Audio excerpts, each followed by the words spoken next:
Yeah.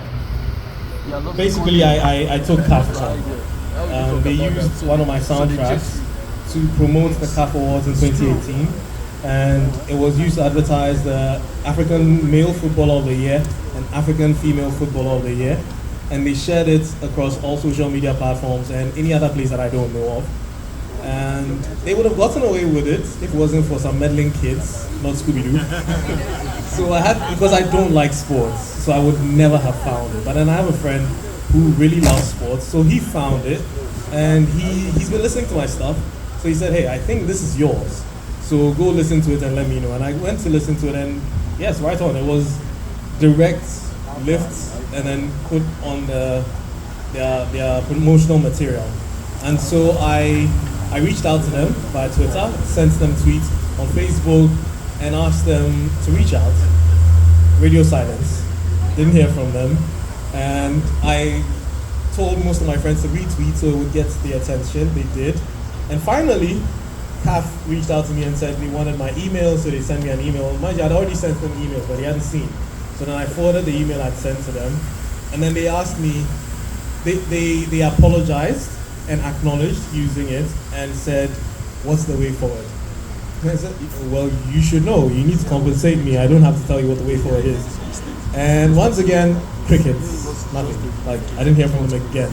So I spoke to a friend whose wife was a lawyer, and we sent them a letter. And we said we wanted them $1 million. I mean,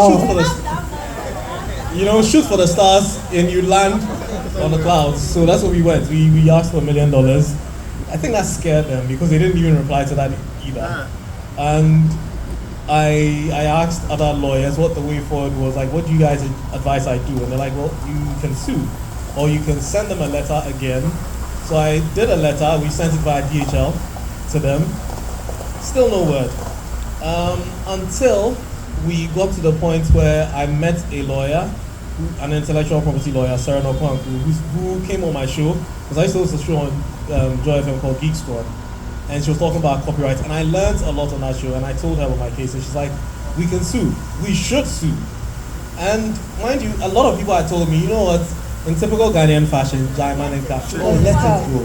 I mean, at least, yeah, they've hyped you, like, but they didn't even put my name on it. Who's gonna know it's mine? So I went with my lawyer, and I decided to sue. Even then, people were like, even if you sue, how will you get?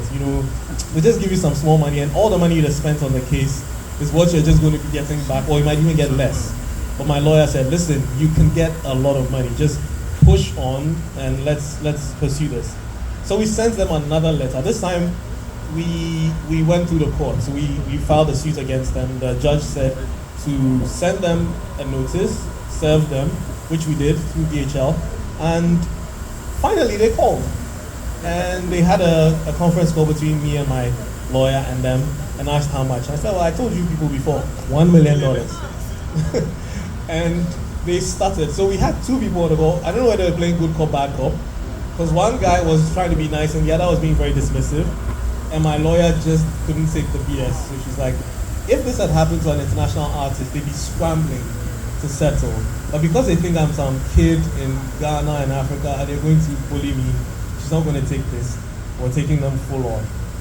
Now, another thing that almost made me give up was people said it's going to be expensive. Just like Lawyer Kobna said, you're going to have to